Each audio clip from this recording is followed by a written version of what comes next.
Vale, pues bueno, lo primero, bienvenidos a todos.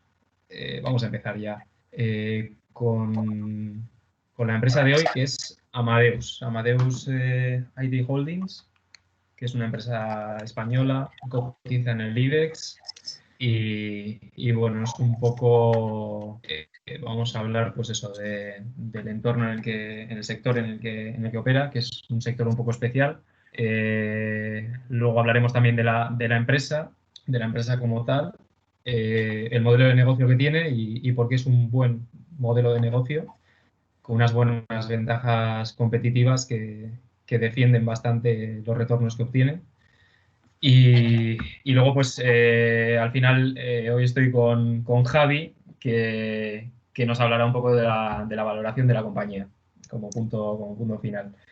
Y bueno, pues Javi es exalumno del MBA de Sarrico y bueno, pues comentábamos un poco eso, ¿no, Javi? Que nos conocimos ahí en la última cena coloquio, Sí, en un momento muy especial para las bolsas también. sí.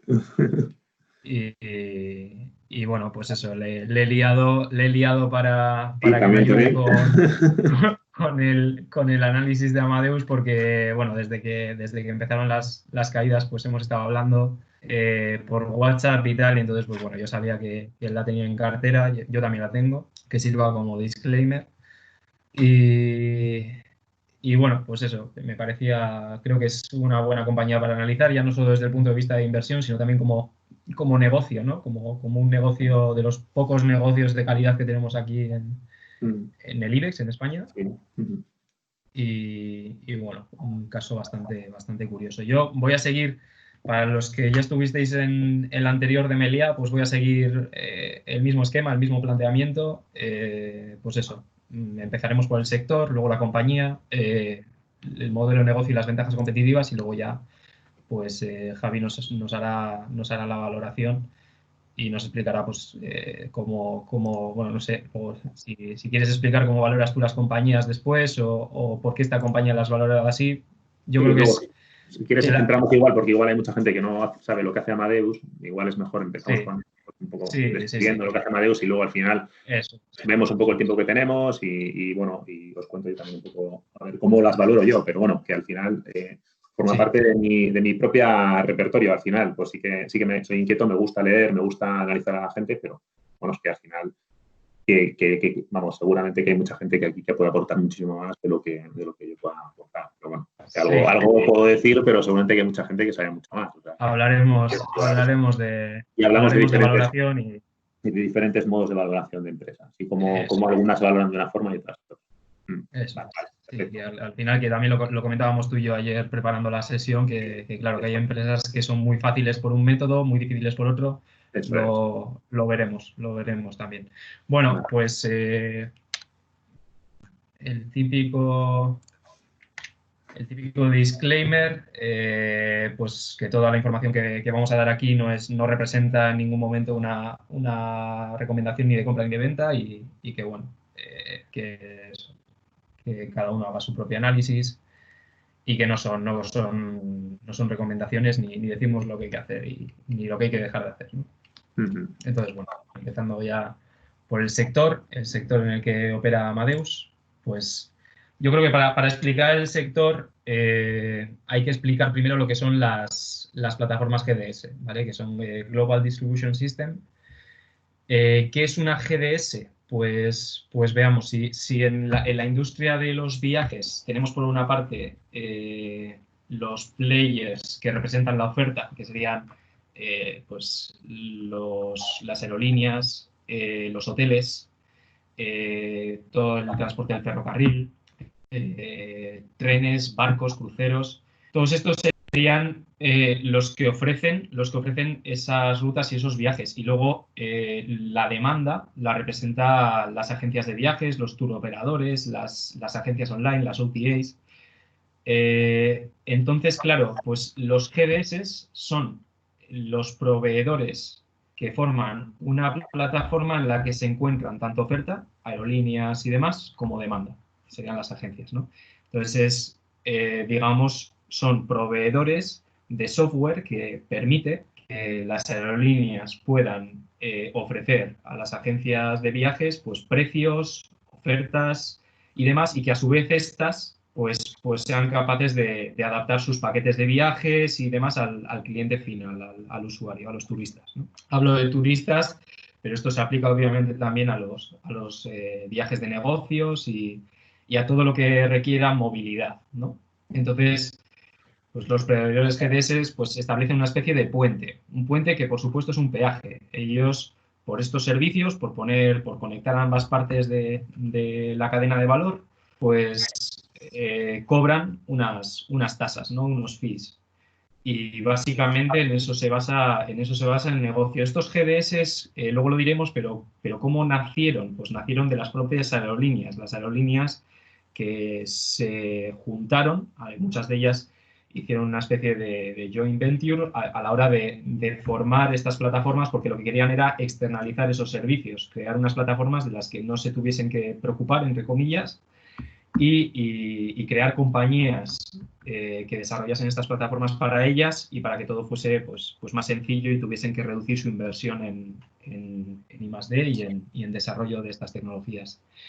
Luego también veremos que esto pues se ha vuelto en su contra, porque los proveedores de estos servicios de GDS pues han cogido ya una fuerza, unas ventajas y un poder de negociación que no tienen ni las propias aerolíneas. Entonces, pues, bueno, esto es un poco lo que ocurre. Se da también una dinámica importante, que es que los GDS, como están en contacto con ambas partes de la cadena de valor, se alimentan de ambas partes de la cadena de valor y entonces es como una especie de círculo, ¿no? Ellos van cogiendo información a ambos extremos y lo van implementando en sus plataformas, van mejorándolas y es una especie de círculo virtuoso, ¿no? Cuanto mejor es la plataforma, más atractiva es para ambas partes.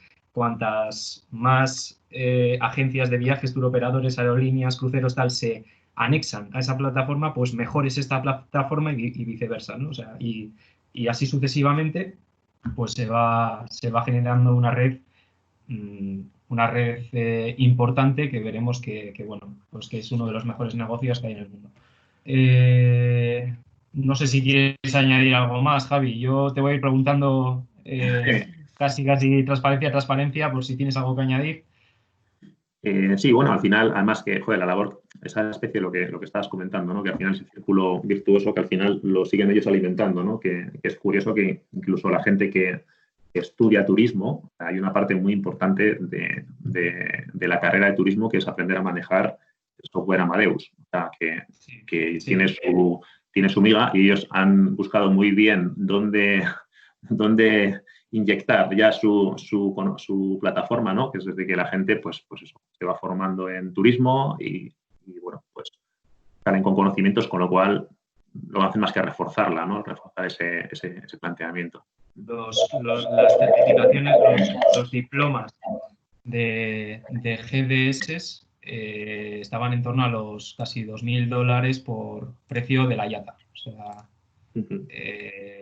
que si lo buscas en internet, pues vamos, esto es como un máster. O sea, hay másteres de GDS y de cómo manejar este tipo de plataformas, porque es, digamos, pues como un ERP, como lo que puede ser un SAP o un Salesforce, que al final tienes auténticos consultores que están especializados en esto y sin eso pues no tienes ni idea de cómo se maneja ni puedes implantarlo de forma eficiente.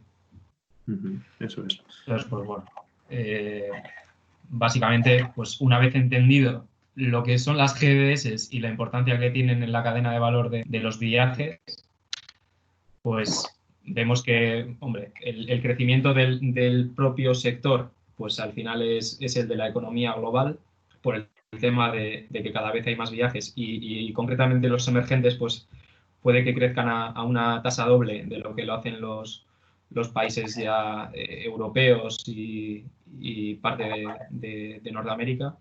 Pero bueno, luego veremos que este crecimiento pues se acelera o se magnifica pues con las dinámicas que tienen estos jugadores, estos proveedores de GDS. Pues es un sector oligopolístico porque solo hay en esencia 3 jugadores que son Amadeus con un 44 casi por ciento de la cuota de mercado mundial, Sabre tiene otro 38-60 y luego está el resto es Travelport, pone Travelport y otros, pero yo creo que solo es Travelport porque Travelport tiene una plataforma que es Galileo, que es la que se utiliza para este tema de GDS y luego tiene otra serie de Travelsky y demás, que tiene otra serie de plataformas anexas, pero en realidad es la misma matriz que es Travelport. Entonces, bueno, pues un sector, eso, oligopolio total. De hecho, pues ya le han metido alguna que otra sentencia a Amadeus y Sabre, o han abierto algún caso de competencia, monopolio y demás, pues porque es que realmente solo hay tres jugadores en todo el sector.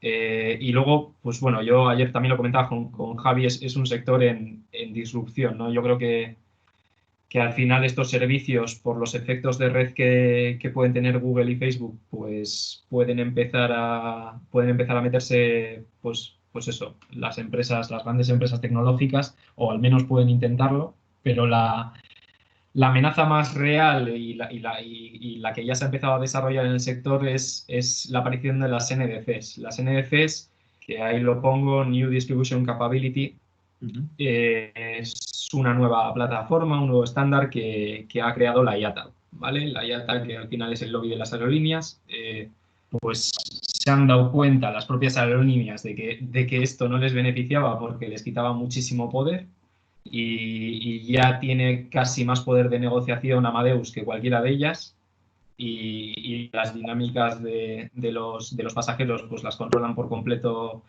Amadeus, Sabre y Travelport, y entonces pues las propias aerolíneas quieren volver a tener el control sobre esas plataformas y han desarrollado o están en proceso de desarrollar estas NDCs, que es la competencia directa de las GDS. La realidad es que yo, por lo que he leído, pues Iberia, por ejemplo, que en el 2017 metió su propia NDC, pues consiguió un 7% de cuota de las agencias de viaje, pues que no tiene prácticamente ni comparación con el 97% que puede tener Amadeus, o vamos, que los efectos de red aquí son tremendamente importantes y eres mejor cuantas más aerolíneas, más cruceros, más agencias de viaje y más pasajeros en realidad puedas mover con tu plataforma. Entonces, obviamente, esa inercia que ha cogido el sector es súper difícil de parar y por mucho que se ponga la IATA a hacer estas nuevas NDCs, pues tiene mucho terreno que comerle a los jugadores de toda la vida, que son esos tres. Y además, para más, digamos, lo que comentábamos ayer también, Amadeus ahora se ha puesto a hacer sus propias NDCs.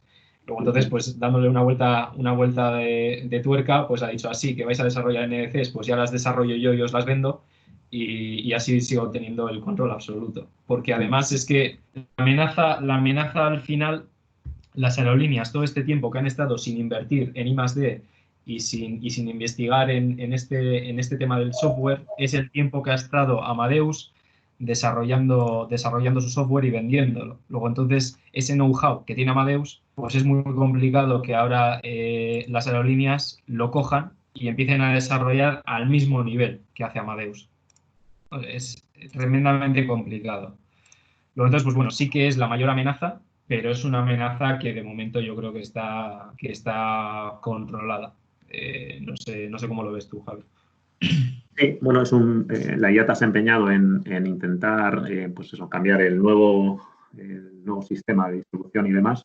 Es una especie de lenguaje nuevo, pero yo creo que todavía tiene que hacer una gran inversión, ¿no? en ponerlo en marcha. Y los costes no solamente es el desarrollo, sino luego también los costes que dentro de las propias compañías, de las propias agencias y demás, también tienen que desembolsar para que sus propios trabajadores aprendan este nuevo sistema.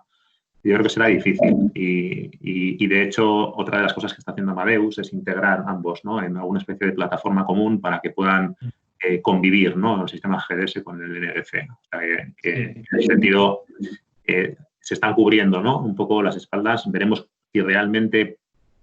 yo creo que aquí la importancia es quién gobierna al cliente, ¿no?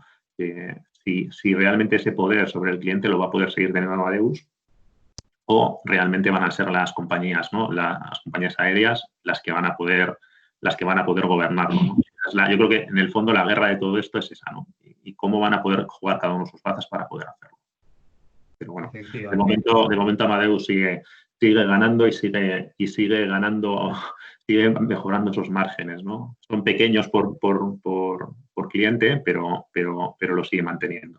De hecho, luego en la parte de valoración esto cobra bastante importancia y lo veremos. Bueno, nos enseñarás los supermárgenes que tiene Amadeus y cómo ha sido capaz de mantenerlos con el tiempo precisamente por las dinámicas del sector, y ya no solo del sector, sino de sus propias ventajas competitivas, ¿no?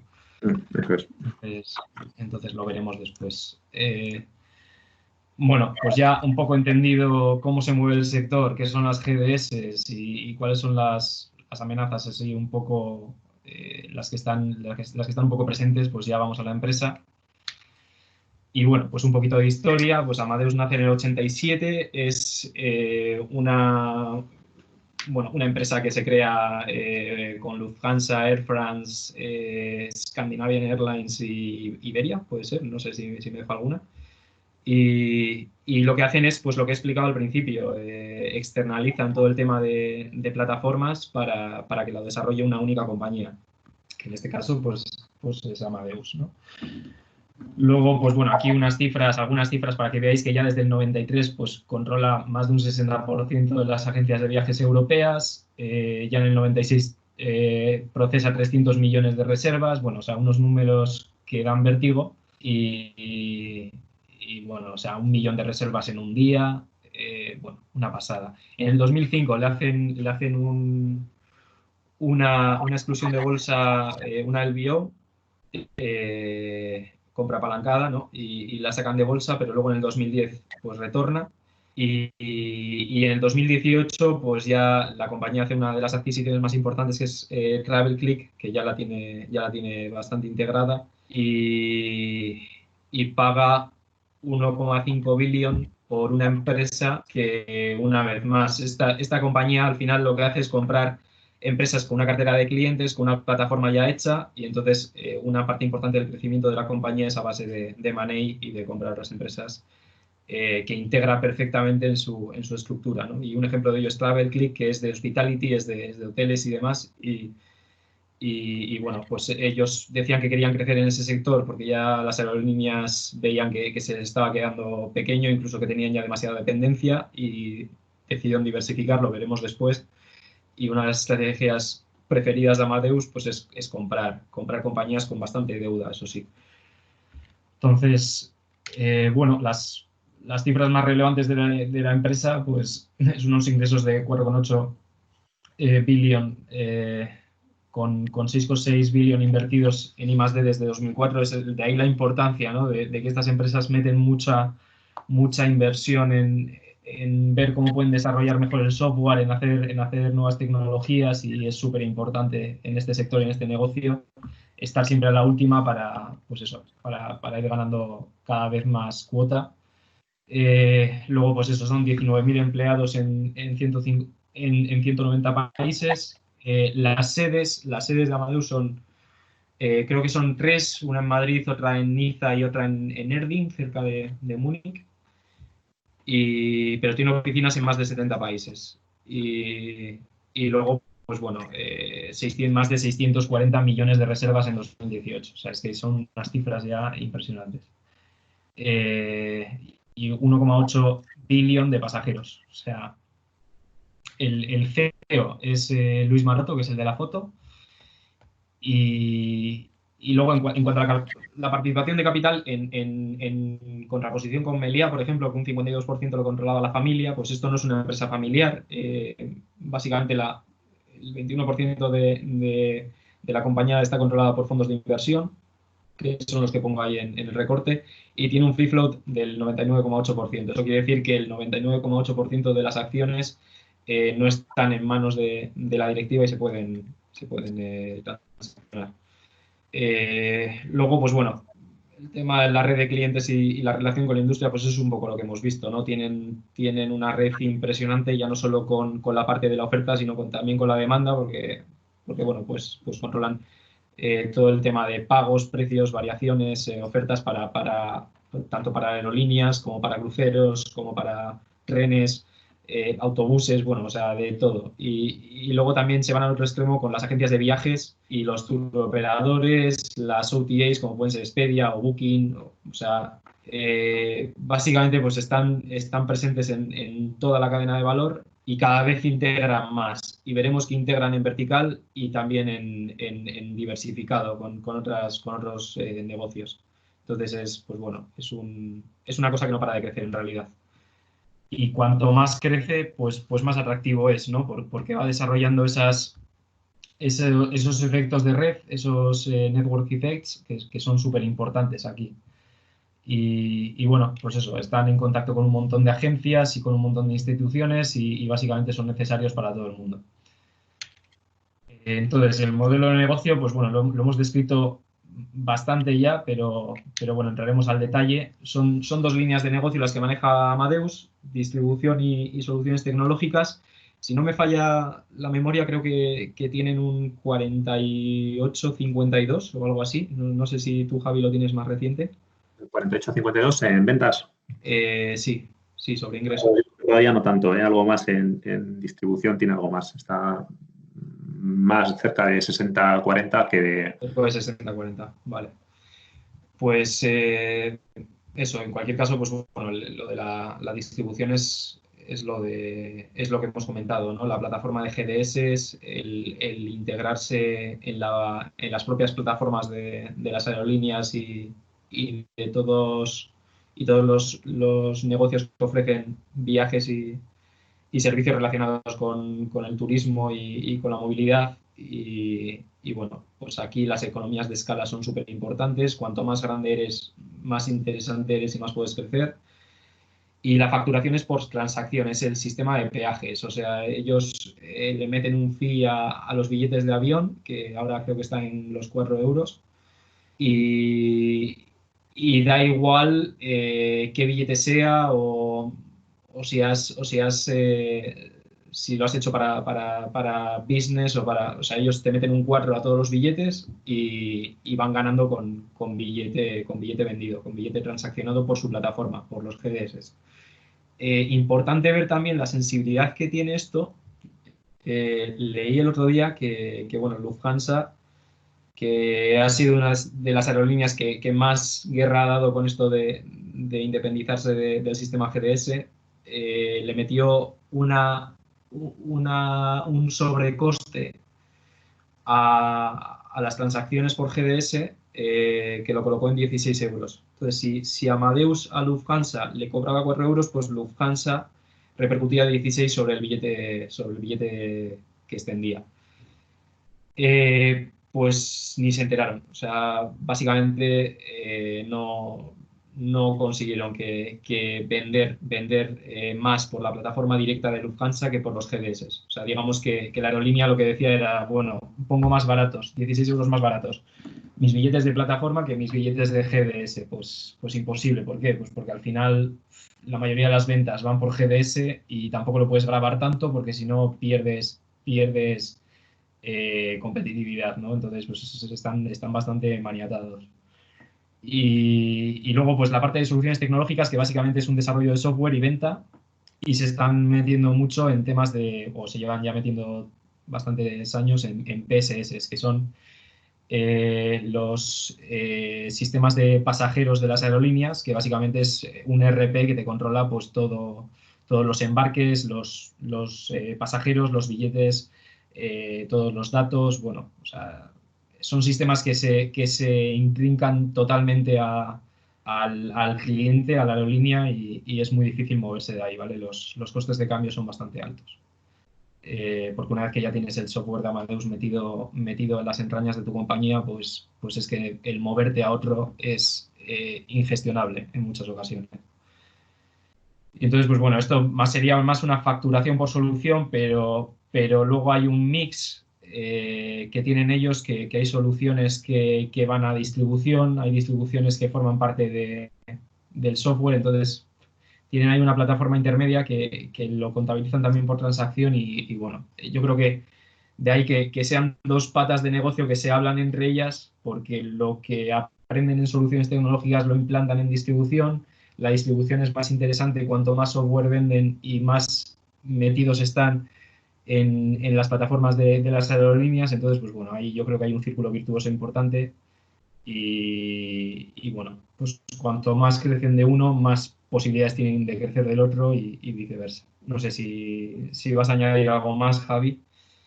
Sí, bueno, que yo creo que un poco es la tendencia, ¿no? De lo que, ya que el negocio de la distribución, bueno, pues ya lo tienen bastante ocupado, ¿no? Al final tratan de meter en todo lo que es la cadena de valor, módulos diferentes a ese sistema, ¿no? Pues lo que has dicho tú, ¿no? Tanto como para controlar el tema del handling, hasta temas biométricos para la autofacturación, para el tema de software biométrico para el embarque y demás, ¿no? Al final, ellos están intentando entrar por todos los sitios, ¿no? A esa cadena, ¿no? Para poder hacer fuerte, ¿no? Reforzar su presencia, ¿no? Y cada vez sea más costoso el hecho de poder sacarles, ¿no? O sea, por una parte, intentar facturar más, ¿no? Por todos estos servicios que da y por otro lado, que cuanto más hace esto, más difícil, ¿no? Más es el coste del cambio y el efecto red, ¿no? Entonces, al final, pues que no hace más que reforzar su posición, ¿no? Eso es. Luego, pues bueno, aquí pongo un poco las ventajas competitivas que creo que tiene o las que he detectado yo. Lo primero son las economías de escala, que cuanto más crece Amadeus, pues más se aumenta su ventaja competitiva sobre Sabre y Travelport, ¿no? Eso es evidente. Aquí el que más grande es, pues más se lleva y más opciones tiene para seguir siendo más grande. O sea, yo lo resumiría así. Los efectos de red, pues lo que ya hemos explicado. Cuantas más compañías integras en tu plataforma, más atrae esa plataforma a otras compañías que no están metidas ahí y más les compensa meterse, porque si no se quedan fuera de juego, ¿no? O sea, entonces al final es un software que ya no solo es que eficienta los procesos de las aerolíneas y de los OTAs y de los CMCs y todos los players del sector, sino que además, pues cuantas más son, pues más incentivos tienen las que no están metidas ahí para meterse, ¿no? Es así. Costes de cambio extremadamente altos, pues por el software, por la naturaleza del propio software de Amadeus, que es que convive y forma parte del software propio de las aerolíneas. Muchas veces ese software propio también está desarrollado por Amadeus, entonces, pues bueno, está metido hasta dentro en el propio sistema de gestión de billetes, de costes, de pasajeros, de tráfico, todo. Entonces es muy difícil decirle que no a Amadeus y ponerte ya no solo o cambiar a Sabre o cambiar a Travelport cuando ya llevas años con ellos y ya te funciona bien, sino que luego encima pues desarrollar tú las NDCs que veíamos al principio, pues es que es realmente complicado. No vas a ser igual de eficiente, no vas a ser igual de barato y bueno, y no vas a llegar al mismo número de clientes. Y aquí, pues bueno, básicamente como efecto de esas tres, y aquí tiro un poco de Pat Dorsey, pues tienes los clientes cautivos y el pricing power, que es probablemente las dos mejores cualidades competitivas que puede tener un negocio. Clientes que no se pueden escapar y subida de precios a la que no pueden renunciar esos clientes. Entonces esto es pues bestial, básicamente.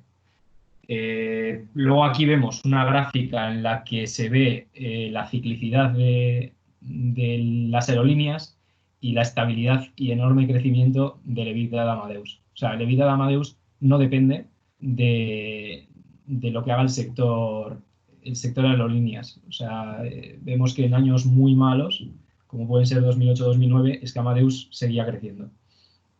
Entonces, pues es un poco, eso resume un poco ese círculo virtuoso que han sabido generar, esas dos patas del negocio que se comunican y y se intrincan en el sistema de los clientes y son capaces de seguir generando flujo de caja a pesar de que vienen mal dadas. Y bueno, luego el pricing evolution, pues que ya lo vemos, ¿no? Desde 2005 hasta 2017 los annual bookings suben y el unit booking free, ¿no? que es lo que carga Amadeus a sus billetes, pues parte de 3,58 euros en el 2005 hasta 4,33 en el 2017, o sea, ahí se ve el pricing que aplica, ¿no? Y no pierde cuota de mercado. Entonces yo creo que es la combinación perfecta. No sé si a ti se te ocurre algo más, Javi. No, creo que está bien, es bastante claro. Bueno, pues básicamente eso, ejemplo de empresa de buenísima calidad, con unas ventajas competitivas prácticamente indestructibles y que, bueno, pues que ha sabido, no sé si posicionarse bien o crear un negocio, pues eso, muy virtuoso. Luego, pues bueno, algunos riesgos. Son dinámicas, no sé cómo llamarlo. Porque, bueno, sí que es verdad que pueden afectar, pero ya se ha visto que el Evita sigue subiendo y casi da igual lo que hagas. La geopolítica, bueno, pues todos sabemos, ¿no? Que te puede afectar negativamente, sobre todo al crecimiento del PIB mundial, ¿no?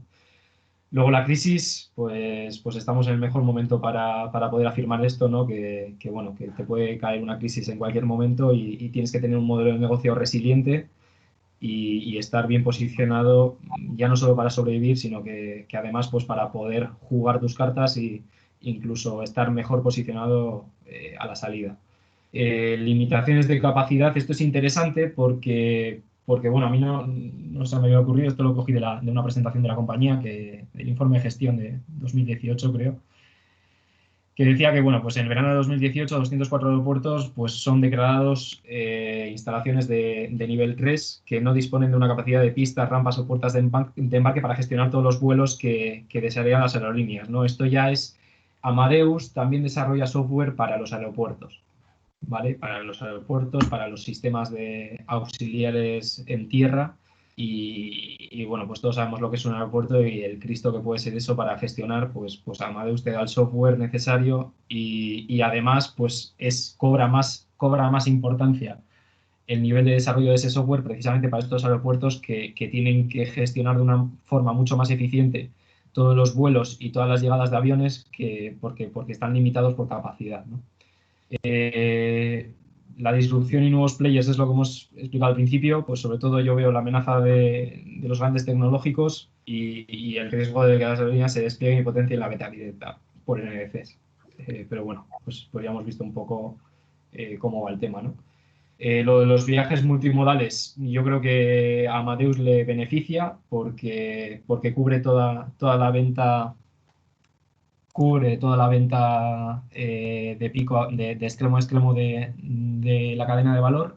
Entonces, el hecho de que sea multimodal o de que solo sea un vuelo o tengas que coger luego un autobús que te lleva al hotel y el hotel y demás, pues incluso le beneficia frente al software de Sabre o de Travelport, que igual no tiene esa capacidad en ciertos países, porque estos jugadores, no lo hemos dicho, pero cada uno de ellos tiene como su nicho, ¿no? Por llamarlo de alguna forma. Entonces, pues Travelport, por ejemplo, en Reino Unido tiene bastante poder, Sabre en Estados Unidos y Amadeus sería pues el resto prácticamente. Y bueno, pues eso puede tener algo que ver, ¿no? Puede ser importante. Y luego la sostenibilidad medioambiental y las nuevas tendencias aquí ponía una palabra en sueco, Flixcamp, que es pues básicamente todo esto de que volar tanto como lo estamos haciendo hoy en día no es sostenible por el medio ambiente y demás, que bueno, pues también veremos cómo puede impactar, pero se me antoja que es pues bueno, difícil, ¿no? Que esto pueda tener un impacto importantísimo a corto medio o incluso un poco más de medio plazo, diría que no importa, ¿no? O que no es muy relevante. Modelo de negocio, pues básicamente las estrategias que tiene en mente la compañía son las de integración vertical y diversificación transversal.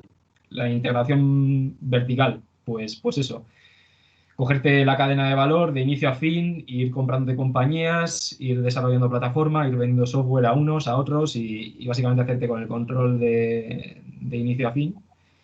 Y los negocios transversales, pues todo el tema de pagos, todo el tema del data analytics relacionado con el sector de los viajes, el proveer a las compañías de información muy relevante para que puedan dimensionar sus paquetes de ofertas, todo eso también lo hace Amadeus. Y básicamente, pues ahí ponen, ¿no?, una combinación de crecimiento orgánico con una estrategia fuerte de M&A.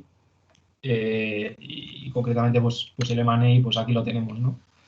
Se han comprado pues prácticamente una compañía por año y eso, la última TravelClick, 1,5 billón, totalmente apalancada. Por eso, sobre todo lo que van buscando es integrar estas plataformas que ya están desarrolladas con sus consecuentes cartera de clientes y demás y meterla en su estructura y no tener que invertir en desarrollar nueva tecnología, ¿no? Y ellos luego cogen el know-how y lo aplican a otros sectores y bueno, pues es súper potente. No sé si puedes comentar algo más de alguna de estas empresas, o Javi, o Bueno, TravelClick, o no sé. sí, bueno, TravelClick es una adquisición bastante importante para Madrid porque le permite cambiar, ¿no?, o hacerse muy fuerte en un sector que no lo eran tanto, como es el tema del sector hotelero. Y, bueno, pues la idea es integrarlo dentro de su sistema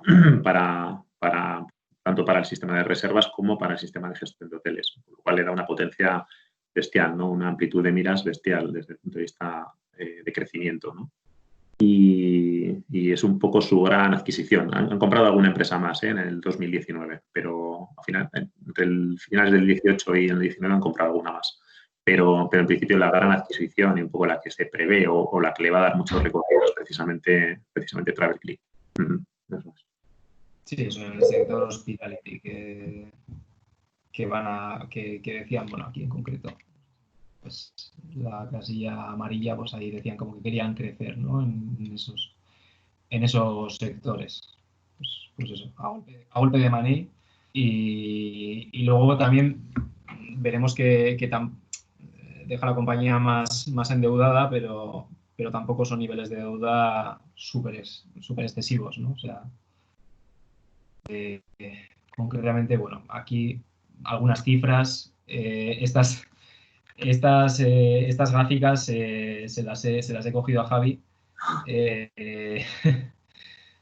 Bueno, pues básicamente la evolución de los ingresos que tiene la compañía, desglosado en soluciones tecnológicas y en distribución. Las dos patas del negocio vemos que distribución es más estable y soluciones tecnológicas un crecimiento claro. Que era el 10% año a año o algo así. Más o menos, ¿no? Sí, aproximadamente algo más, incluso hasta un 15%. Sí, 15%. Bueno, abajo, pues ROE, ROCE y EBITDA, la evolución que tienen los márgenes, los márgenes, las rentabilidades de la compañía, pues eso, ROEs que están en los entornos del 30 y pico, 40%, que son una auténtica bestialidad. Luego ROCEs que no son menos impresionantes, o sea, estamos hablando del 15 y el 20%. Poder componer capital a un 15-20% a nivel de compañía, pues es increíble, y que además que lo lleves haciendo desde un montón de tiempo, y que no lo hayas deteriorado. O sea, que básicamente es casi estable, ¿no? Y luego, pues eso, margen EBITDA altísimo. Luego aquí a la derecha pongo la deuda, cómo está distribuida, los vencimientos. Estos lo que tienen son 500 millones anuales, más otros 580 ahora en el 2020. Y luego, pues bueno, préstamos pequeñitos de 65 o 50 millones. Y la línea de crédito que tienen abajo, que me parece importante, que les vence en el 2024 1.000 millones, o sea, 1 billón sin utilizar, porque a 31 de diciembre no está dispuesta todavía. Y que es importante, ¿no? Precisamente cuando vienen mal dadas, pues es importante tener una línea de crédito a estrenar. Y en este caso, pues que tienes ahí 1,8 billón que te van a vencer, pues es importante. 1,8 no, 1080, perdón. Pues eso, yo creo que es importante. Luego también hay que contar con la caja de la compañía, etcétera. Han hecho la ampliación de capital de 1,5 billón, era 750 bonos y 750 ampliación de acciones, ¿no? A 39 por acción. Uh-huh. Y diluye más o menos un 3% el capital. Entonces, pues bueno, sí que esto es importante pues por los momentos que estamos viviendo, ¿no? Que la compañía puede necesitar ese colchón y bueno, pues vemos que tampoco es una barbaridad, ¿no? Luego, aquí más adelante, pues cómo evolucionan los flujos libres de caja y el CAPEX.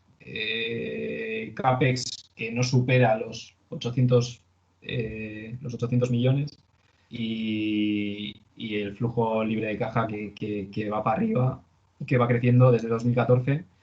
Y luego, pues bueno, un tema política de retribución al accionista, dividendos y cómo son los dividendos en relación al EPS.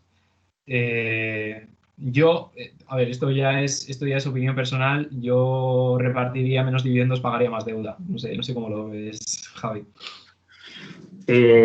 Lo que ocurre es que muchas veces las empresas tienen que enfocarse al accionista y al final las compañías a veces son golosas precisamente por el reparto de dividendo, ¿no? Al final, o con una compañía que tiene un free float tan alto, al final, pues muchas veces tiene que hacerlo de cara a la galería. Tampoco es que tenga un endeudamiento excesivo. Al final, fíjate, al final con la última compra, la compra potente de Travel Click, que al final la hizo exclusivamente con deuda, al final se puso en ratios de endeudamiento EBITDA de 1.2. O sea, al final, en el 2019 ha reducido enormemente esa deuda y bueno, entendemos que está en una buena situación precisamente para, para afrontar la situación que se le viene encima, que no es menor, porque la caída a plomo de los viajes es evidente y nadie sabe muy bien en qué condiciones vamos a pasar el 19 y no se sabe qué va a pasar en los años venideros, si se van a reducir sensiblemente o un poco a nivel colectivo, a nivel global, a nivel mundial, pues la gente va a reducir sus viajes, ¿no? Entonces, esa es la gran incógnita. Pero, desde luego, que la compañía, desde su posición de deuda, yo creo que no tiene problemas. De hecho, la ampliación de capital que ha hecho ha sido, la ha realizado con una solvencia bestial, ha sido muy bien. Sí, pues, al final, muy rápido. No ha tenido problemas, ¿no? Y yo creo que una compañía que maneja pues esos datos de rentabilidad que hemos estado hablando, pues yo creo que no debería tener ningún problema para salir a buscar financiación bancaria y vamos, no debería tener ningún problema para encontrarla. Con el modelo de negocio que tiene, que se espera y se supone que debe mantener, no debería tener ningún problema para poder seguir encontrándola. Tampoco es una empresa que esté endeudada 6 veces EBITDA ni 7 veces EBITDA, que las hay. Es una empresa muy poco endeudada, te digo, y fíjate, la operación esta de Travel Click, al final la hizo con deuda exclusivamente y prácticamente en el 19 la tenía ventilada. Es bastante conservadora y le da para tener un payout del 50% al final, con lo cual, yo creo que su posición frente a esta crisis creo que es buena. O sea, también es cierto que tiene un apalancamiento operativo bastante alto. Al final tiene muchos ingenieros desarrolladores de tecnología y demás, pero tiene muchísimos más subcontratados o situación de outsourcing, ¿no? Al final. Con lo cual creo que tiene una facilidad de protección alta.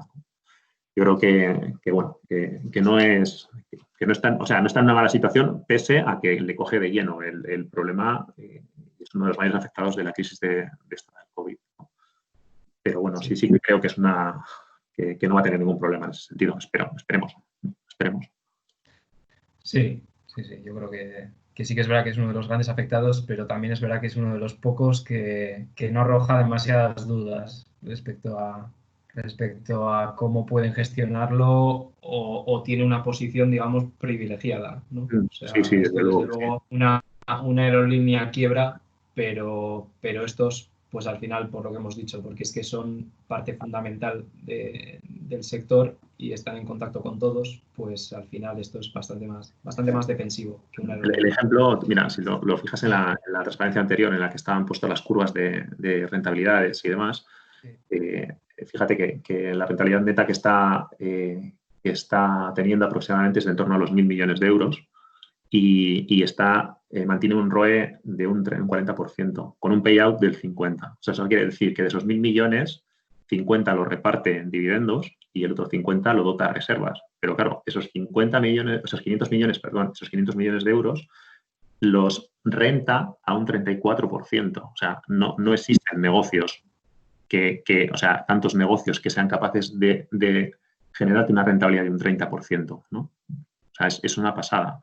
Exacto. Y además lo hace con una gestión de endeudamiento relativamente baja. Y de ahí el roce que tiene, ¿no? La gestión del capital que haces también es muy buena. O sea, no existen compañías de tanta calidad en Europa. En España, quizás una que pueda estar cercana sea Inditex, pero no existen más compañías que tengan cotizadas, ¿eh? que tengan estas rentabilidades. Y en Europa tampoco. O sea, Sí, no existe. en el roce al final le beneficia mucho ya no solo su política de endeudamiento y gestión de la deuda, sino también el negocio asset light que tienen, que es que lo que destinan a CAPEX es poquísimo en relación con la capacidad de generar ingresos, y entonces al final ahí el EBIT se les queda muy alto, el margen EBIT es bastante elevado. El EBITDA Entiendo, es un 40, pues perdona, entiendo que la gente sabe lo que es el ROE y el ROCE. Entiendo que mira, no está mal explicarlo. No está mal explicarlo. El ROE sí, porque el ROE es, bueno, la rentabilidad sobre fondos propios, sería el beneficio neto entre fondos propios que tiene la compañía, que al final es la rentabilidad que eleva el capital, ¿no? Esto es lo que para la gente del máster, pues lo que hemos visto en el máster en contabilidad. El ROE es la rentabilidad, esa R1 que veíamos, pues eso es el ROE, ¿no? eso sería Luego, equiparable con cualquier rentabilidad de una inversión. Por ejemplo, con un, yo qué sé, eso vas es. a un depósito en un banco que te dan una rentabilidad del 1%. Bueno, Eso sería el es. equivalente a que te dieran una rentabilidad del 32%. ¿Vale? Ese es un poco el equivalente, ¿no? O compararlo, o es comparable con, yo qué sé, con los bonos alemanes, por ejemplo, ¿no? Que te dan una rentabilidad, la que sea. Pues eso sería Sí. un poco la equiparación, ¿no? El ROE con una rentabilidad de otro producto financiero, ¿vale? Sí. Y luego ya, pues el ROCE es el EBIT quitadas las tasas, los impuestos y dividido entre el capital empleado, Eso que es. generalmente suele ser activos menos pasivo corriente, o sea, el pasivo a largo plazo, digamos la inversión que requiere o que ha requerido la compañía en relación al beneficio antes de intereses que obtiene. Entonces, lo que ocurre muchas veces en que en empresas, o sea, generalmente el indicador de la calidad y de que una empresa es capaz de generar mucho dinero, el ROCE es mucho mejor indicador. ¿Por qué? Pues porque el ROE no tiene en cuenta el efecto de la deuda. Me explico. Imaginad que vais con una empresa y tenéis unos fondos propios de 1.000, ¿vale? Y sin embargo tenéis una deuda de 10.000. O sea, que vais con un apalancamiento de 1 a 10, ¿vale? ¿Qué ocurre? Que el ROE os puede ser muy alto, pero como la calidad del negocio y la rentabilidad no sea muy alta, la rentabilidad del ROCE os va a cantar y va a decir, ostras, este negocio no es tan bueno. Porque al final el capital empleado es muy alto y la rentabilidad está midiendo precisamente cuánto es la rentabilidad sobre ese capital empleado. ¿Qué ocurre? Que como precisamente Amadeus no tiene una gran deuda, precisamente te está detectando esa calidad del negocio, ¿no? Es decir, ya, es un negocio con un 25% de roce, significa que le saca mucha rentabilidad a ese dinero, que bien, porque lo han puesto los socios o lo han puesto, o tenemos de financiación bancaria, al final esa rentabilidad que le estamos sacando es muy alta, con lo cual eso denota y es un gran indicador de empresas de calidad, ¿vale? Y por eso decimos que Amadeus es una empresa de elevada calidad, o sea, es una gran calidad. Vale. Aparte que tiene un rendimiento sobre ventas de un 20%, que eso ya es bueno, que tampoco existen muchas empresas que tengan una rentabilidad, un ROS, un return on sales al final tan alto, ¿no? Que también es Sí, importante también eso. Yo creo que el roce también hombre, para negocios con caja neta, pues es lo mismo, ¿no? Pero para negocios que sí que tienden a estar apalancados financieramente y apalancados operativamente, también ahí en el numerador te influye mucho la amortización, ¿no? Si amortizas muchísimo, pues tu EBIT va a ser bastante pequeño. Entonces, al final yo creo que también te chiva un poco eso, el cómo eres capaz de gestionar tu deuda, tu apalancamiento y al final los negocios que están bien gestionados y son capaces de maximizar el roce, pues ya te canta un poco lo que decías, ¿no? La calidad del negocio. Entonces, al final Amadeus es un negocio de una calidad excepcional y un crecimiento excepcional también. O sea, tiene las dos vertientes. Tú que eres un poco más growth, pues a ti te va perfecto. Bueno, al final lo que sí que es cierto es que Amadeus es una empresa que está en un sector en crecimiento, ha estado en un sector en crecimiento y además son capaces de entrar en otros, o bien transversalmente, de seguir creciendo en ventas, aprovechando todos los, todas esas adquisiciones y demás que están haciendo para seguir creciendo. Si además, como todavía es un sector que no está maduro y sigue creciendo y entendemos que con los años esto se irá pagando, pero son capaces de sacar una rentabilidad tan alta, pues al final transforma esta empresa que está creciendo en ventas y que tiene una rentabilidad tan alta en una bomba de relojería. Es una empresa pues eso, que a priori, mientras que siga creciendo, va a generar pues unos flujos de caja altísimos, unas rentabilidades altísimas y un retorno al accionista muy alto, ¿no?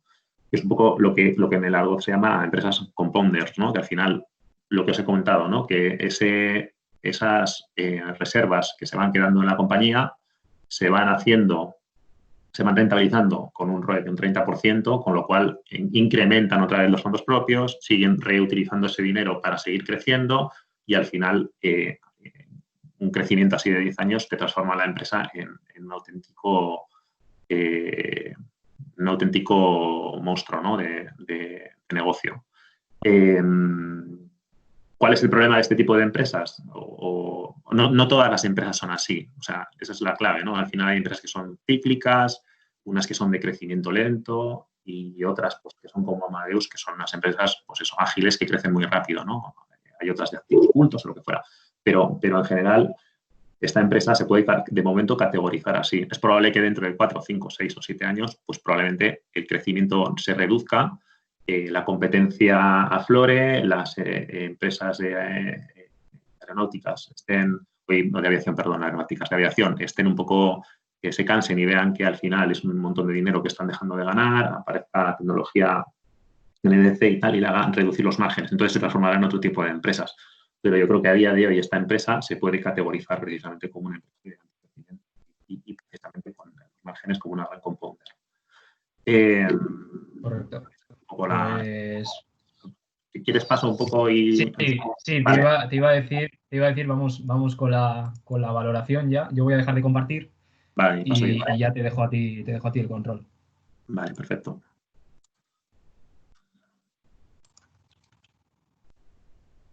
Creo que estoy compartiendo ya, ¿verdad? Aitor. Sí. Estoy compartiendo, sí, ¿no? Eso es. Vale. Bueno, pues esto es un poco lo que estaba comentando Aitor, ¿no? Las ventas.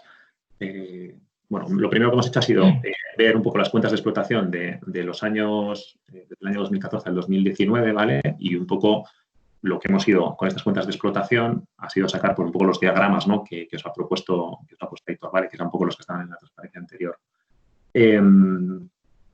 Al final, bueno, con todo lo que hemos visto aquí hemos visto los ratios estos de ROE y ROCE, ¿vale? Que son los que os hemos puesto antes y lo que nos dicen que implica que es una empresa de gran calidad, ¿vale?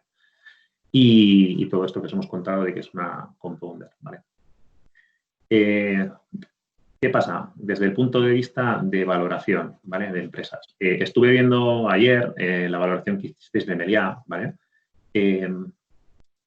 Y desde el punto de vista de valoración, las empresas se pueden valorar, no hay una ciencia exacta para valorarlas, sino que al final en función del tipo de empresa, se valoran, o lo correcto sería valorarlas de una forma o de otra, porque pues un poco por la incertidumbre, por la certidumbre de los beneficios futuros, ¿no? De los flujos de caja futuros, ¿no? O si es una empresa que tiene mucho inmovilizado, al final quizás merezca la pena valorarla de una forma o merezca la pena valorarla de otra. Vi que hicisteis una valoración por valor de libros en Meliá, ¿vale? Y efectivamente el valor de libros pues, está por encima del valor, bastante por encima del valor en el que está cotizando Meliá. Esto es habitual en empresas pues, tipo hoteleras o tipo automoción, ¿no? Que al final pues, todo su inmovilizado vale más que lo que el mercado, la bolsa, paga por ellas, ¿vale? En el caso de empresas como Amadeus no es así. En el caso de empresas como Amadeus, su valor de libros, que sería la primera de las valoraciones, ¿no? Está en torno a 10 euros por acción, cuando actualmente está cotizando a 49, ¿no? Estaba a 40, ahora está a 49 y ha llegado a estar cotizando a 80. Entonces, al final, fijaos, hay una diferencia entre el valor de libros y la cotización de 8 veces más, que es una pasada. O sea, al final, ¿qué significa esto? Normalmente lo que significa que es una empresa de gran calidad y eso es lo que el mercado está pagando, ¿no? O sea, entonces, esa sería una de las primeras valoraciones, ¿vale? El valor de libros, ¿vale? Y luego hay un sistema de valoración que es muy académico, que es el descuento de flujos, que igual seguramente que habéis visto, que lo tengo por aquí abajo, ¿vale? Que se valora la empresa y realmente esto es así desde el punto de vista teórico. Una empresa vale tanto como los flujos de caja que genere de aquí al infinito. O sea, todos los flujos de caja sumados a lo largo de los años, los sumas, los actualizas y eso daría el valor de la empresa, de lo que valdría no solamente Amadeus, sino cualquier empresa. ¿Qué ocurre? Que es un ejercicio como muy teórico al final. El hecho de saber cuáles van a ser los flujos de caja de los próximos 10 años o 15 años o 20 años, pues supone pues, un ejercicio de imaginación alta, ¿no? O al menos de partir de premisas que no tenemos muy claras. O al menos en determinadas empresas, ¿vale? A mí el tema de valoración de empresas, por ejemplo, o mediante el descuento de flujos de caja, me parece muy útil, por ejemplo, para empresas concesionarias, por ejemplo, o empresas o como por ejemplo, yo que sé, el gasoductos, ¿no? O que tienes realizas una inversión importante y después tienes un retorno definido o prácticamente definido o garantizado por el usuario, ¿no? O por el pagador, ¿no? Al final, entonces, tú más o menos puedes saber cuánto dinero o cuánto va a ser tu flujo de entrada de caja en los años siguientes, ¿no? Entonces, eso puede ocurrir así, ¿no? O una autopista, por ejemplo, que es otro de los ejemplos, ¿no? Al final, tú una autopista, más o menos tienes claro el flujo de vehículos y puedes tener claro más o menos cuánto dinero te va a entrar, cuánto flujo de caja te va a entrar, ¿no? Aquí aparece una fórmula que seguramente que habréis visto muchos. No sé si, Aitor, si esto habéis llegado vosotros, al menos a la gente del máster, habéis llegado a ver la forma de flujos de... Sí, lo que pasa es que pasó bastante desapercibida porque no la aplicamos a negocios, la aplicamos a selección de inversiones, pues rollo una máquina o así, pero bueno. Vale. Realmente aquí lo que son no deja de ser más que una serie de sumandos en función de los periodos en los que consideramos que la inversión tiene validez, ¿no? Teóricamente podría ser esta n tendrá infinito, ser infinito si fuera un número infinito de años, ¿vale? Y lo que se parte, ¿no? Un poco de que no es lo mismo recibir un flujo de dinero este año que el año que viene. El año que viene se supone que ese flujo de dinero va a valer menos que el que yo reciba este año, ¿no? Y esto lo corrige con una tasa de descuento, ¿vale? Una tasa de descuento que representa un poco la exigencia, ¿no? a la inversión, ¿vale? Entonces, esto seguiría cuestión de ir sumándolo hasta los años que nosotros quisiéramos. ¿Qué ocurre? Que desde el punto de vista de análisis de empresas mediante descuentos de flujo, lo que se suele hacer es coger una primera parte de los sumandos, que tienen una duración limitada, más o menos de 6, 7, 8 años, ¿vale? Y luego, desde ahí adelante, hasta el final, se considera lo que se llama perpetuidad en el sector, ¿vale? Entonces, Esto no deja de ser más que una serie geométrica, bueno, pues que se puede formular, tiene mucha historia, pero te permite, y ahora bajo hacia abajo, a la parte inicial, ¿vale? Lo que es el número de años, que aquí lo hemos considerado en principio como 8, ahora vamos viendo la valoración, ¿no? 8 años, con un crecimiento, ¿vale? De los flujos de caja, ¿vale? Y una tasa de descuento, ¿vale? Eso sería para la primera fase, esta que hemos dicho de duración fija de 8 años, y luego lo que sería la perpetuidad, ¿no? El crecimiento de esa compañía o de los flujos de caja de esa compañía a lo largo de los siguientes infinitos años, ¿no? Entonces, y con la tasa de descuento, ¿vale? Esto se formula y nos da dos sumas, ¿vale? De flujos de caja.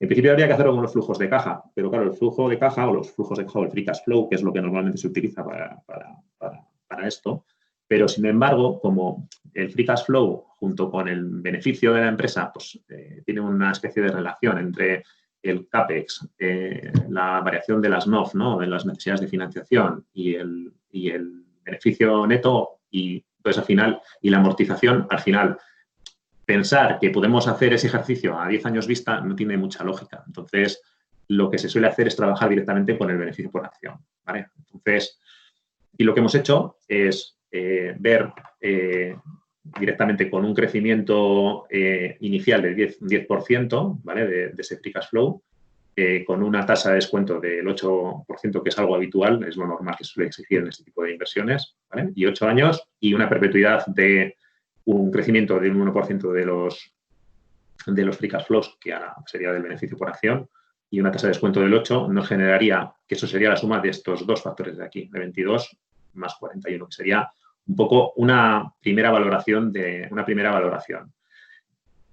A mí no me gusta para este sector porque no tengo claro que los flujos de caja venideros vayan a ser, los tenga tan claros y sepa que van a estar creciendo a este ritmo. Es el ritmo al que están creciendo actualmente, ¿vale? No lo tengo claro, ni tampoco que la perpetuidad crezca al 1%. ¿Por qué? Porque la sensibilidad es muy alta. O sea, si yo en vez de tener aquí un 1% de perpetuidad le metiera un 2%, claro, pega un cambio de la cotización, que a día de hoy está a 49, pasaría de 60 a 70. O sea, con muy poca sensibilidad, o sea, es muy sensible a pequeños cambios en el crecimiento.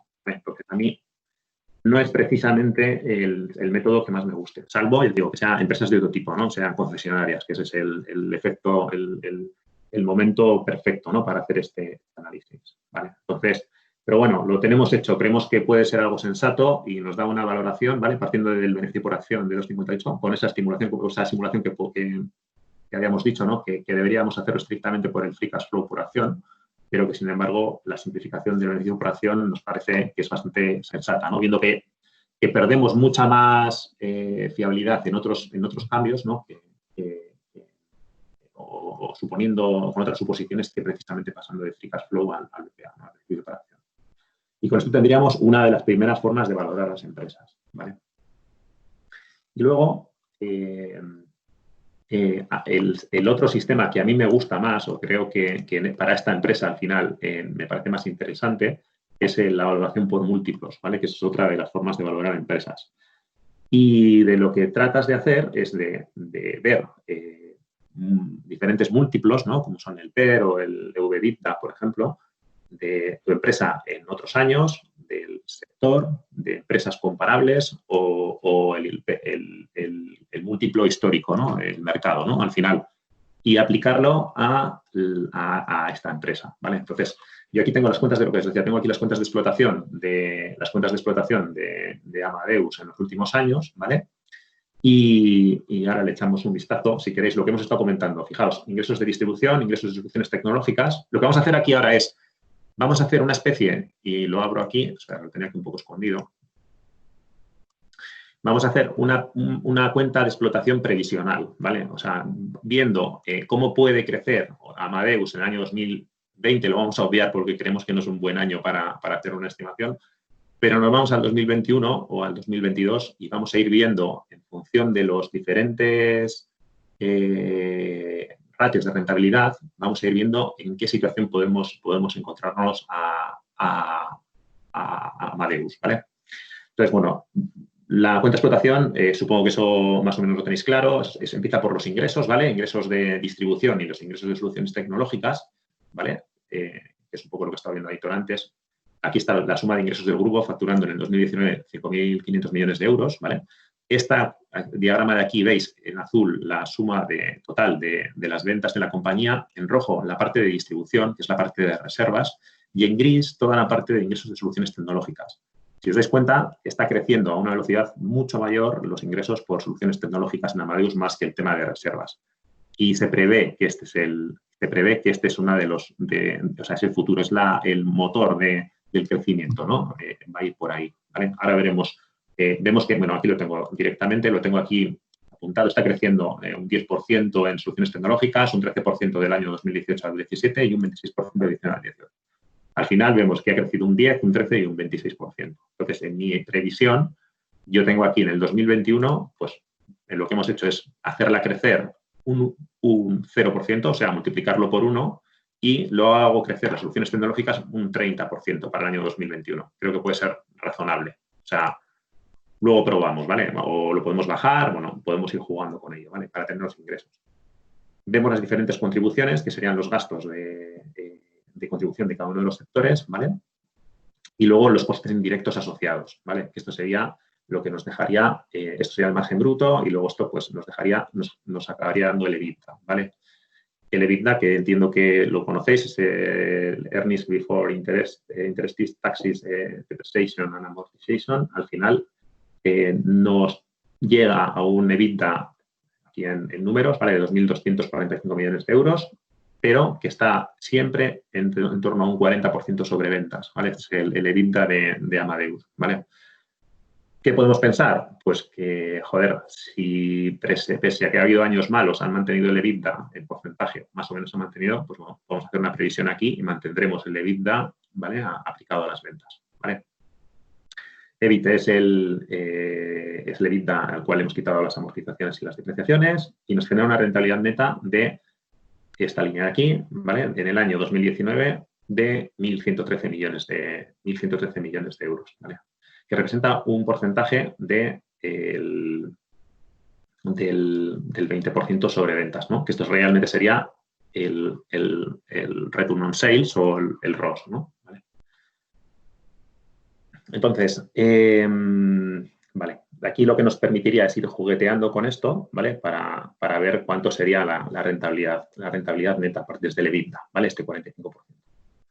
Entonces, con estos factores podemos decir, bueno, vamos a ir a hacer, bueno, sigo un poco abajo y lo que voy a ver dos múltiplos que van a ser los múltiplos con los cuales analizamos en la compañía, que son el PER y el Enterprise Value versus el EBITDA, ¿vale? Que son estos datos de aquí. El PER es la cotización de la compañía entre el beneficio por acción, ¿vale? Sería, si a día de hoy la empresa está cotizando a 50 euros, ¿vale? Y el beneficio por acción, lo tenemos aquí, earnings per share 2,58, pues eso significa que tiene un PER a día de hoy 20, ¿vale? En el 2019, al cierre del 29 era 27 y hoy está cotizando con un PER 20, ¿vale? Entonces, esto se va haciendo por todos los años y vemos que esta compañía cotiza siempre entre PER 25, 23, 25, 22, siempre con un PER en torno a 25, 22, 23, ¿vale? Es algo razonable. Y luego el otro, hacemos lo mismo con Enterprise Value EBITDA, que es lo mismo. Estamos estos múltiplos que vemos que está cotizando en 19 veces, 10 veces, 10 veces, 10 veces. Pues parece razonable que estemos cotizando a ese múltiplo. Entonces, lo que vamos a hacer aquí es pues un poco el ejercicio que hemos dicho antes, ¿no? En el año 2021 entendemos que no crece el sector de distribución, que el sector de soluciones tecnológicas crece a un 30% frente al 19%, esto se transforma en EBITDA por un 38% y luego pasamos de aquí a una rentabilidad neta de un 45%, que es algo sensato, ¿vale? Esto nos permitiría estar con este crecimiento en torno a un beneficio por acción, un earnings per share, un BPA, de 2,51 euros por acción, ¿vale? Podríamos pensar que esto creciera algo más, 1,10, por ejemplo, ¿vale? Con lo cual, pues estaríamos hablando de un beneficio por acción mayor, lo cual nos permitiría, bueno, pues tener más, o sea, una mayor rentabilidad. Y lo que vamos a hacer luego es decidir qué múltiplo le queremos aplicar, ¿vale? Entonces, realmente, ahora hablaremos de los múltiplos. Aquí, en principio, habría que hacer, no dar por buenos todos estos valores, ¿no? Sino que habría que hacer un poco de contabilidad forense y indagar mucho en las cuentas anuales, encontrar posibles incongruencias, ver si es muy estricta o es muy exacta o hay cosas que no se entienden o que están aposta ocultadas, ¿no? Pero sí que debería hacerse previamente para fiarnos de esta cuenta de explotación. Que partiendo de la que basa la compañía, deberíamos hacer nuestra propia cuenta de explotación ya, por decirlo así, toqueteada, ¿no? A nuestro criterio y teniendo en cuenta todos los factores, ¿vale? Entonces, con esto, si viéramos el crecimiento, por ejemplo, y nos planteáramos en este 2,63, lo que deberíamos hacer es, con los múltiplos que decidamos, multiplicarlo por ellos, ¿vale? Para que nos diera el valor de la empresa, el valor de la compañía. Entonces, aquí, ¿qué ocurre? ¿Qué múltiplos se aplican? Pues el mercado en general tiene un PER medio de 15, o sea, sumando todas las empresas que a lo largo de la historia, pues tienen un PER medio de 15. Eso significa que hay empresas que pueden tener PERs de 50 o 60 o 70 o 100, como por ejemplo Tesla, o empresas que tienen un PER 4, como por ejemplo Volkswagen, ¿no? Que a día de hoy está cotizando un PER muy bajo. Pero suele ser típico de sectores o de empresas como esta, ¿vale? Estar en unos determinados múltiplos, ¿no? Por ejemplo, sería comparable con Oracle, por ejemplo, o con SAP, por ejemplo, que están cotizando con PERS 25, que es algo normal, ¿no? O con su propio histórico, ¿no? Que sería 25, ¿vale? Entonces, haciendo esta simulación y diciendo, mira, vamos a ser un poco optimistas, ¿no? Que hay que ser optimistas. Meteríamos un incremento en ventas de un 10% y de un 30% respectivamente, manteniendo el resto de porcentajes de gastos y demás constantes.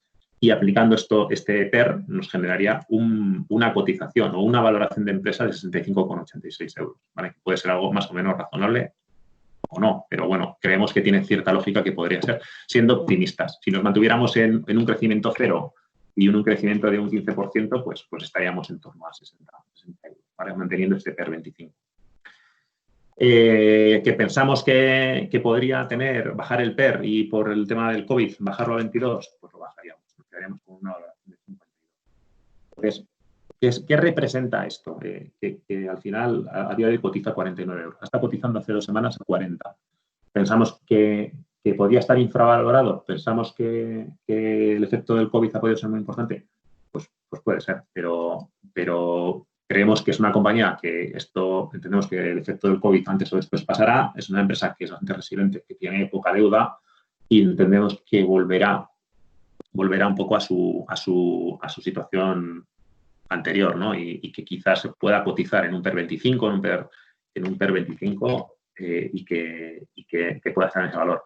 ¿Qué ocurre? Que los mercados generalmente, cuando las empresas crecen, tienden a sobrevalorar empresas de este tipo. Entonces, puede ocurrir pues, lo que esté cotizando 27, 28, 29, como ha ocurrido en alguna ocasión, ¿vale? Estos PERs que aparecen aquí, históricos, son de fin de año, pero a lo largo del año pueden tener fluctuaciones, ¿vale? Y aquí ha habido alguna fluctuación importante. Pero bueno, yo creo, y Aitor también, y ahora yo lo digo, por lo menos yo sí que he comprado acciones de Amadeus en esta crisis y creo que es una buena compañía para comprar. Entendemos que hemos comprado barato, Dios dirá si, o yo entiendo que he comprado barato, Dios dirá si realmente es así o no, y lo iremos viendo. Pero bueno, es una forma de hacer la valoración. Lo mismo pasa con el EV/EBITDA, ¿vale? EV/EBITDA es un múltiplo que en esencia es parecido al PER porque habla de valoración y habla de rentabilidad. O sea, el numerador es un numerador de valor, ¿vale? Y EBITDA es de rentabilidad. Entonces, es otro que quizás incide más en determinados factores, ¿vale? Y que quizás nos gusta más para utilizarlo, que como que incide más, ¿no? No es tan generalista, sino que particulariza más en las empresas. Y bueno, pues estamos aquí en un PER 10, 10, 10, pues sería razonablemente en un PER 10. ¿Qué valoración nos daría? Pues con el mismo ejemplo nos metería una valoración de 52 euros.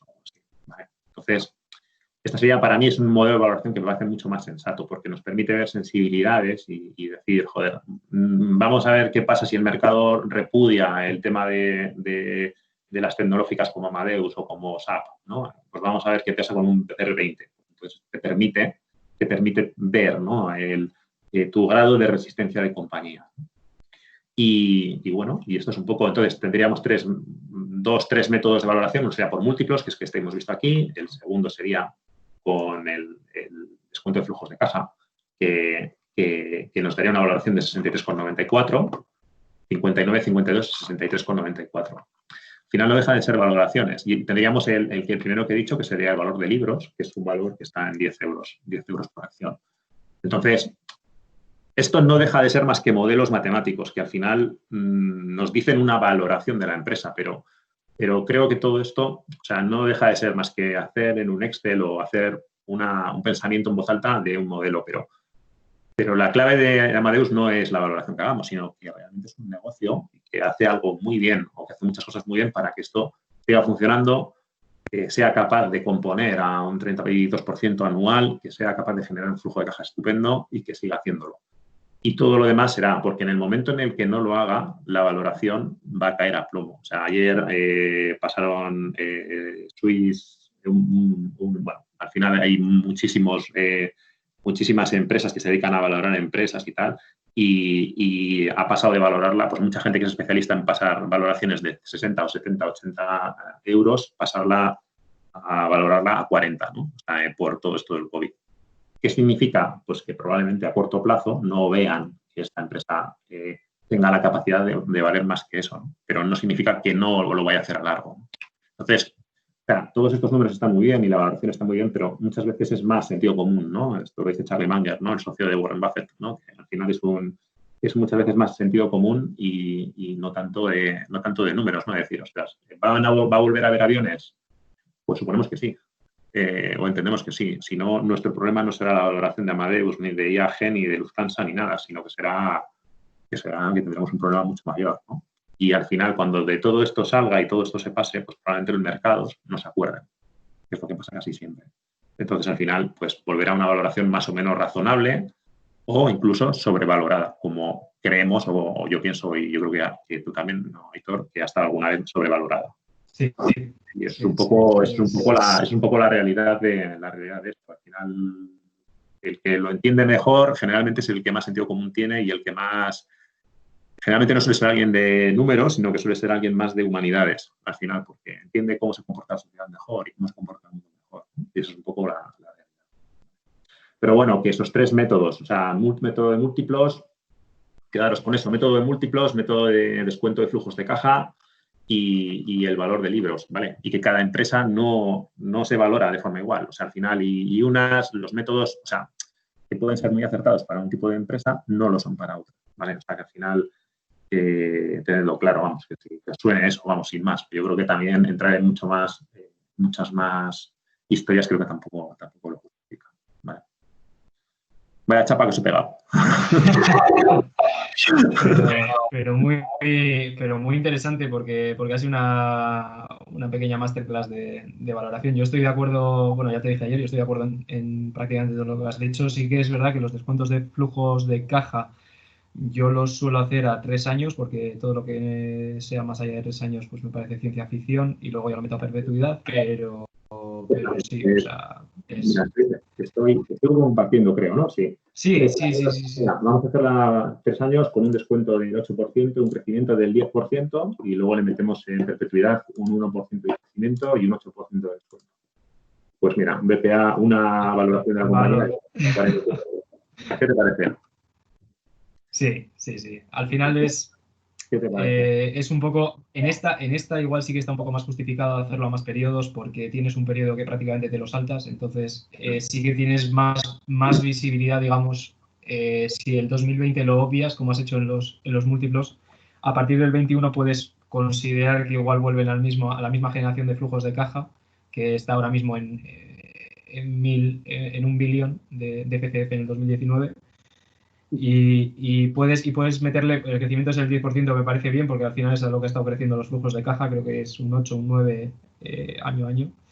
Y la perpetuidad es, al final lo que comentábamos ayer, la perpetuidad, el crecimiento, la GA perpetuidad te puede, al final es el factor que más pesa en esa progresión. Claro. Y una perpetuidad pues eso, de considerar un 1,5 o un 0,5, que al final se suele decir, ¿no? 0,5% negocios que no crecen, 1% está justificado por el crecimiento actual y bueno, y 1,5 pues ya pues súper negocios que bueno, al final cada uno le mete la sensibilidad que quiere. Claro, el tema es Y que va, poco más que añadir. Yo creo que es bastante completa la exposición que nos has hecho de el valoración. problema que tiene el hecho de una empresa como Amadeus, que supone que es una empresa de crecimiento, una compounder al final, y pasar de un crecimiento del 10% en 3 años a un 1%, el efecto que tienen los números es precisamente ese, ¿no? Que dices tú, joder, lo que estoy diciendo es que, hostia, tengo una empresa estupenda durante los próximos 3 años, pero después se transforma en una empresa de bajo crecimiento. Entonces dices tú, claro, obviamente el mercado eso no lo admite, o sea, no va a valorar con un PER 25 o una empresa que esté creciendo a un 1%. Me explico, o sea, esa es un poco la explicación de esto, ¿no? Al final, quizás 3 periodos son bajos para valorar esa empresa. Como el tema es un tema de sentido común a veces más que de tal, pero bueno, sí que tiene lógica. ¿Cuánto es el valor mínimo? 49 euros por acción. Que 49 euros por acción aquí es un valor, bueno, de soporte, ¿no? Bueno, pues es un valor ya bajo de la compañía. Bueno, pues puede ser una buena opción, ¿no? Entonces, a partir de ahí, pues tú decides. Cuando inviertes tampoco tienes por qué pensar cuál es el valor final de la compañía. Al final tú ves que la empresa tiene recorrido, no tienes por qué pensar el recorrido final, ¿no? Es decir, oye, mira, yo creo que esto tiene un crecimiento de un 30%, un 35%, ya iremos viendo si dentro de un año y medio es así. Si crees que ya está en un fondo muy robusto, pues quizás sí que sea una oportunidad de comprar, ¿no? Y ya veremos dentro de 6 meses o un año, la sigues analizando y dices, hostia, efectivamente, ha vuelto a dar señales de que realmente va a seguir creciendo, ¿no?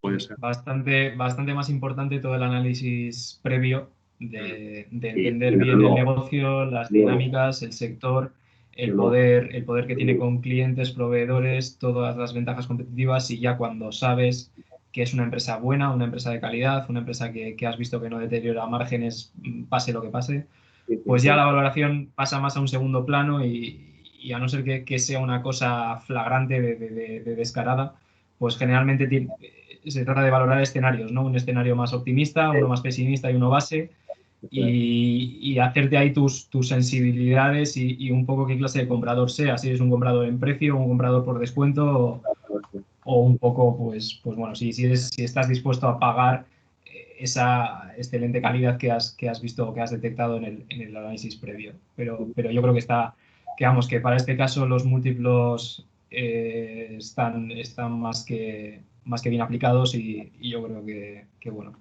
Que al final yo estoy bastante de acuerdo con todo lo que has dicho de la valoración, de cómo aplicarlo a Amadeus en concreto. Luego hay otras compañías y otros métodos pues que se ajustan más, ¿no? Lo que decías.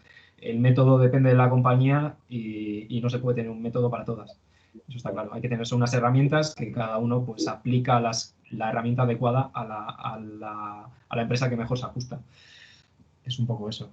Entonces, bueno, no sé si habrá preguntas más de esta parte o de la anterior o qué preguntas puede haber, pero ya casi quedamos paso a las preguntas porque estamos ya casi en 2 horas. Esto se ha alargado bastante, pero bueno, ha quedado muy completo. Yo creo que ha quedado un análisis bastante completo de Amadeus. Se han marchado muchos, no se han marchado muchos, ¿no? Al final, habéis sido valientes. Han aguantado esto. Ahora ha quedado dormido, pero habéis aguantado ahí, por lo menos. Pues no sé si hay alguna pregunta. Si alguien tiene una pregunta, que active el micrófono y la diga directamente. No creo que tenéis acceso al micrófono todos. Y si no, pues escribiendo en el chat y ya os pongo el micrófono.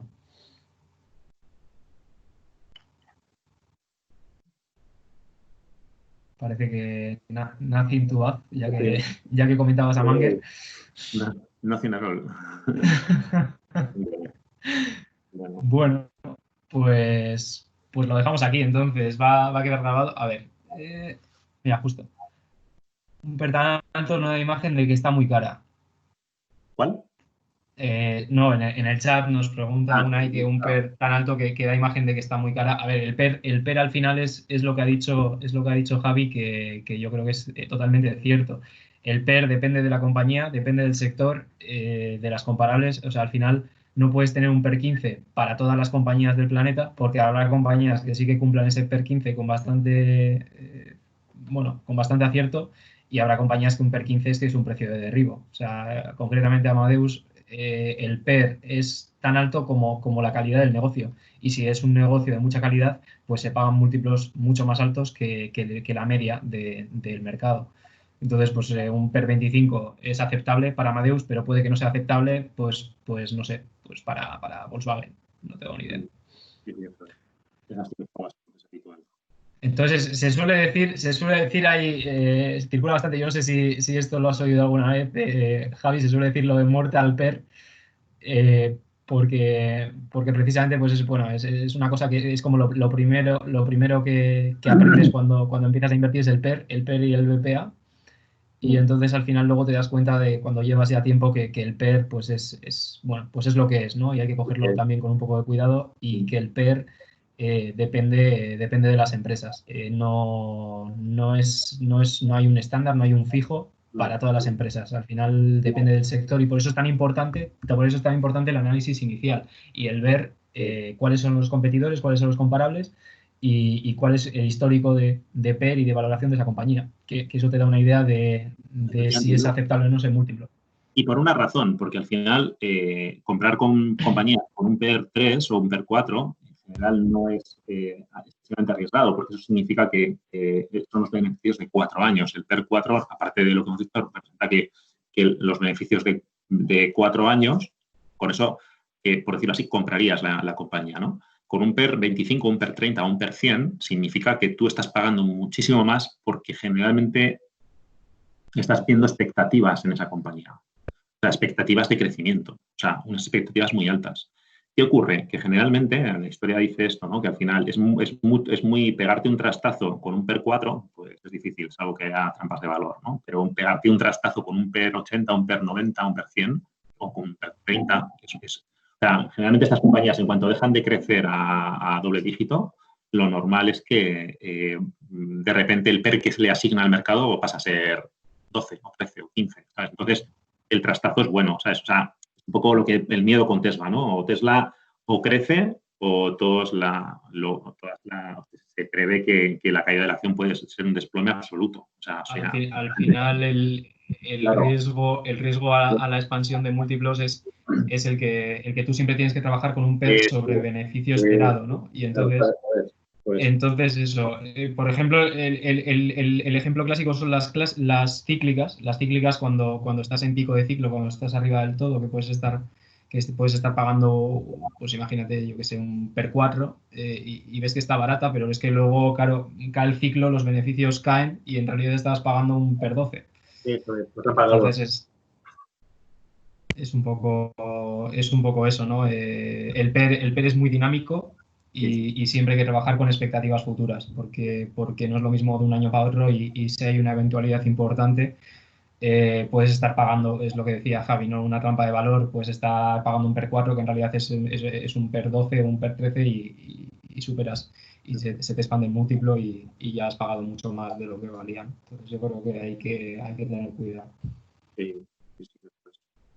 Entonces, bueno, eso. No sé si hay más preguntas relacionadas con esto, o ya lo damos por cerrado. Esto quedará grabado de todas formas, y luego lo podéis ver las veces que queráis. No sé si hay alguna pregunta más. Hay todo muy claro, dice Jim. Pues ya está. Pues entonces lo dejamos aquí, Javi. Mucho. Eres un buen profesor de valoración. Joder. A nadie le ha quedado ninguna duda. Bueno.